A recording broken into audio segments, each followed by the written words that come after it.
صل على سيدنا محمد وعلى آل سيدنا محمد. Satu saja adegan di akhirat tentang orang yang terakhir masuk surga.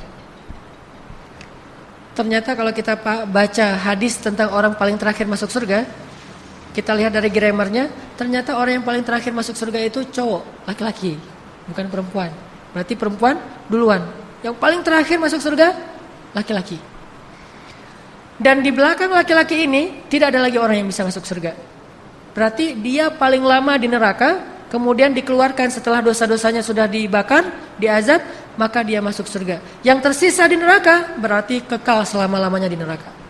Ini antrian paling belakang nih. Mungkin bisa dibilang tidak punya amal soleh apapun di dunia kecuali hanya kalimat asyhadu alla ilaha illallah wa asyhadu anna muhammadar rasulullah. Enggak sholat, enggak puasa, enggak haji, enggak baca Quran, enggak ngapa-ngapain. Kalau perempuan mungkin enggak berhijab. Banyak berbuat dosa, mungkin berzina, mungkin minum khamar, mungkin membunuh dan seterusnya. Cuman di hatinya masih ada la ilaha illallah muhammadur rasulullah. Cuma itu satu-satunya kebaikan dia, yang lain enggak ada. Sehingga diazab dulu dengan hisab dari Allah. Dia paling belakang masuk surganya.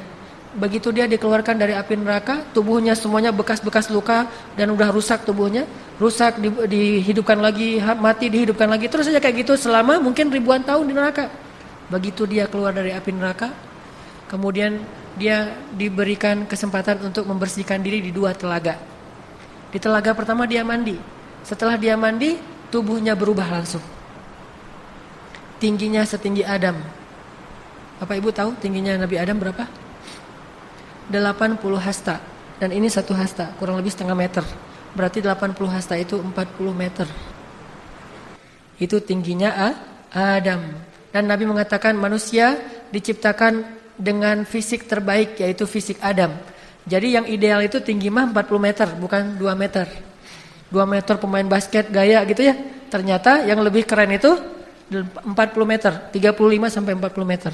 Jadi kalau kita ketemu Nabi Adam, mungkin gak sengaja nginjak kita, nih ada apa sih? Ternyata ada kita di bawah kakinya. Saking besarnya Nabi Adam dan kita kayak ngelihat raksasa. Tingginya setinggi Adam. Wajahnya seperti Yusuf. Gimana wajah Yusuf? Tahu Zayn Malik? Yang anak-anak, yang cewek-cewek? Gak tahu ya? Artis atau Justin Bieber? Gak ada apa-apanya dibandingkan dengan Yusuf. Orang kalau ngelihat Justin Bieber mungkin cuma melongo doang gitu. Tapi kalau ngelihat Yusuf sampai mengiris tangan pun gak berasa.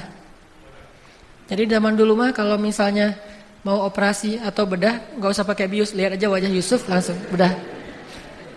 Ada luka, wah ini harus dibius dulu, jangan, panggil aja Yusuf. Pas Yusuf keluar, sampai selesai dijahit, kok gak berasa ya? Karena ngelihat wajah Yusuf. Ini gantengnya tuh ganteng mukjizat, bukan ganteng normal. Sampai orang mengiris tangan di surat Yusuf disebutkan gak berasa saking takjubnya dengan gantengnya Yusuf. Ini orang terakhir masuk surga ya, gak tahu gimana yang pertama. Tingginya setinggi Adam, wajahnya seperti Yusuf, kekuatannya seperti Musa. Gimana kekuatan Musa? Dorong orang gak sengaja mati. Kan yang di Mesir ada orang Kipti berantem sama orang Yahudi, orang Bani Israel. Terus Musa diginiin doang, kamu jangan kayak gitu, mati kelompok-kelompok, hilang. Oh kenapa kamu KO? Di ronde pertama udah KO. Belum ditonjok, belum diapa-apain, cuma didorong aja. Musa juga heran, loh kenapa dia mati? Ini kalau kita tahu Mike Tyson dengan tinjunya atau Muhammad Ali, Musa di atasnya. Kalau ini udah telak mukul. Kalau Musa nggak mukul, cuma digituin doang. Terus ada malaikat datang berwujud manusia, ditonjok sama Musa, buta matanya. Malaikat naik ke langit, ya Allah mata saya buta. Kenapa dipukul sama Musa? Akhirnya Allah kembalikan, balik lagi ke bumi. Ya Musa, saya malaikat. Oh kirain pencuri, mau ditonjok lagi sama Musa. Kekuatannya seperti Musa. Dan terkenal Musa itu nabi yang sangat kuat. Kalau Sulaiman kekuasaan, kalau Musa itu fisik. Jadi premannya para nabi itu Musa. Kekuatan fisiknya di atas rata-rata. Tingginya seperti Adam, wajahnya seperti Yusuf, kekuatannya seperti Musa, dan akhlaknya seperti Rasulullah SAW. Tidak ada yang lebih baik daripada akhlak Nabi Muhammad SAW. Ini orang terakhir masuk surga nih. Mandi dia. Begitu selesai mandi, fisiknya udah bersih, nggak ada lagi bekas neraka sama sekali. Lalu dia berwudu di telaga kedua. Ketika dia usapkan rambutnya dengan berwudu, sejak saat itu rambutnya tidak lagi kusut selama-lamanya. Dan by the way lagi, rambutnya segini. Rambut cowok 2016. Panjang, ikal segini. Kemudian bahkan sekarang janggut itu jadi tren juga. Jadi ada tren janggut dengan rambut panjang itu 2016 dan mungkin 2017 masih seperti itu trennya. Saya pengen manjangin rambut tapi nggak sabar, ya udahlah dipendekin aja. Janggutnya pengen dipanjangin tapi banyak yang protes. Akhirnya yang penting jangan dicukur, udah segini aja. Ternyata diusap kepalanya maka rambutnya tidak lagi kusut selama-lamanya. Setelah itu dia dihadapkan ke pintu surga. Ketika dia berada di gerbang surga, dia melihat surga sudah penuh. Semua sudah ada pemiliknya. Ini sertifikat punya si fulan. Ini punya si fulan. Udah ada labelnya, udah ada spanduknya masing-masing surga. Ini surganya fulan, ini surganya fulan. Dia berkata kepada Allah, "Ya Rabbi, mana surga saya? Ini semua surga sudah penuh." Lalu Allah menunjukkan sebuah surga dan Allah belum mengatakan itu punya siapa. Tiba-tiba dia melihat ada surga yang indah sekali, sebesar kerajaan bumi. Dia mengatakan, "Ya Allah, boleh enggak saya masuk ke dalam surga itu walaupun cuma di halamannya saja, bukan ke dalam istananya?" Kata Allah, "Nanti kalau kamu sudah berada di sana, kamu akan minta yang lain?" Kata dia, "Enggak ya Allah, itu mah saya satu aja. Yang penting bisa berada di halaman surga cukup, enggak perlu juga punya istana-istana." Saking indahnya surga. Kemudian Allah izinkan dia masuk beberapa langkah ke pelataran surga. Ketika dia berada di pelataran surga, dia melihat indahnya surga yang luar biasa. Dia keliling-keliling, dia lihat indah sekali. Dia mengatakan, "Ya Allah, ini surga siapa?" Kata Allah, "Itu surgamu wahai hambaku. Itu surgamu, kerajaan sebesar bumi." "Oh, ini surga saya, alhamdulillah ya Allah, engkau maha baik segala macam." Dia tinggal di surganya sebesar kerajaan bumi. Dan itu bukan tanah kosong yang harus dibangun dulu, cari tukang dulu, ntar tukangnya ngambek, ganti lagi tukang yang lain. Susah dunia teh. Dunia itu susah, nyari tukang, nggak cocok, akhirnya ganti lagi tukang yang lain. Bangun rumah yang 100 meter persegi aja, itu bisa bikin orang stroke. Banyak yang gara-gara bangun rumah meninggal itu banyak. Saya punya keluarga juga yang bangun rumah kegedean, nggak sesuai dengan budgetnya sekitar 700 juta, dia bangun rumah yang harga sekitar 2 miliar. Setengah jadi nggak sanggup melanjutkan, akhirnya stres, stroke, meninggal. Kemudian rumahnya dijual kepada orang lain dan hasilnya diwariskan kepada keluarganya. Dunia itu susah, membangun rumah aja susah. Akhirat Allah kasih bukan rumah, kerajaan yang di dalamnya ada segala fasilitas sebesar kerajaan di bumi. Itu untuk orang terakhir masuk surga, yang hampir gak punya amal soleh apa-apa. Tapi tadi dia udah janji kan, gak akan minta yang lain. Lagi kayak gitu tiba-tiba jalan-jalan ngelihat ada surga kosong nih.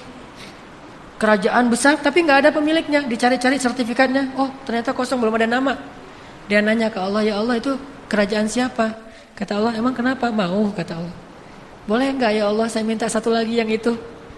Kata Allah, "Katanya tadi gak akan minta yang lain." "Ya ini mah yang terakhir ya Allah, gak akan minta lagi setelah ini." Benar. Akhirnya kata Allah, "Ini adalah milikmu." Dikasih lagi surga 2 kali kerajaan bumi.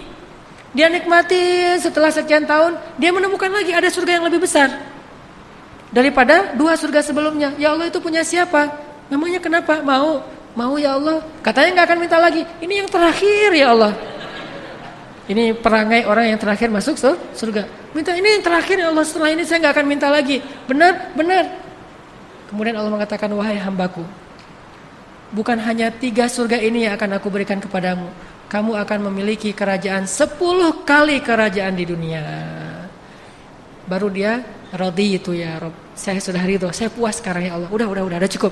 Daripada ngasih terus gak sempat nikmatin, udah nikmatin aja dulu." Ini orang terakhir masuk surga, punya kerajaan 10 kali dunia. Gimana orang yang pertama atau yang pertengahan masuk surga? Orang yang was-sabiqun as-sabiqun. Orang yang di dunia berlomba-lomba dalam kebaikan, nanti di akhirat yang lebih dulu masuk surga. 70.000 orang yang masuk surga tanpa hisab, dan seterusnya. Kalau yang terakhirnya aja kayak gini. Dan ibu-ibu gak usah khawatir. Di surga, kalau kita ngerasa, aduh mata saya nih gak terlalu lebar, di surga semua perempuan matanya lebar. Makanya dalam bahasa Al-Quran, perempuan di surga itu disebut dengan istilah hurul ain, yang matanya besar tapi sayu. Matanya besar tapi sayu, dan bulu matanya tuh lentik banget, eyeshadow. Dan kulitnya sangat putih, bening, sampai seolah-olah kalau dia minum air kelihatan air mengalir di lehernya. Air ngalir gitu. Mana? Saking beningnya. Kalau seorang perempuan surga mengeluarkan jarinya ke dunia, maka cahaya dari jarinya itu menutupi cahaya matahari. Dan di surga itu ibu-ibu ada pasar, ada mall. Kalau kita baca hadis tentang surga, aswaq, ada banyak mall. Dan mallnya itu one stop shopping. Selain beli baju segala macam, di situ juga ada pedikur, manikur, trade segala macam, ada spa. Sehingga disebutkan dalam hadis seorang perempuan yang masuk ke dalam pasar, lalu dia keluar dari pasar, ketika dia keluar dia lebih cantik daripada sebelum dia masuk ke pasar. Artinya di pasar itu didandanin habis-habisan. Dia dikasih hullah. Hullah itu gaun. Gaun 70 lapis dan setiap lapisnya punya warna yang berbeda dengan warna yang lain. Mudah-mudahan semua kita punya semangat mengkaji tentang akhirat. Karena kalau kita tahu bagaimana luar biasanya akhirat, kita akan lihat betapa dunia ini sebetulnya hanya setetes air dari ujung jarum yang dicelupkan dari lautan dibandingkan dengan akhirat yang samudra yang luas. InsyaAllah bisa kita amalkan, yaitu dengan baca ayat-ayat dan hadis tentang akhirat, lalu kita coba belajar meyakininya, mengimaninya. Mudah-mudahan dengan demikian kita bisa beramal. Akadnya bukan hanya kuitansi dunia, tetapi juga kuitansi akhirat insyaallah.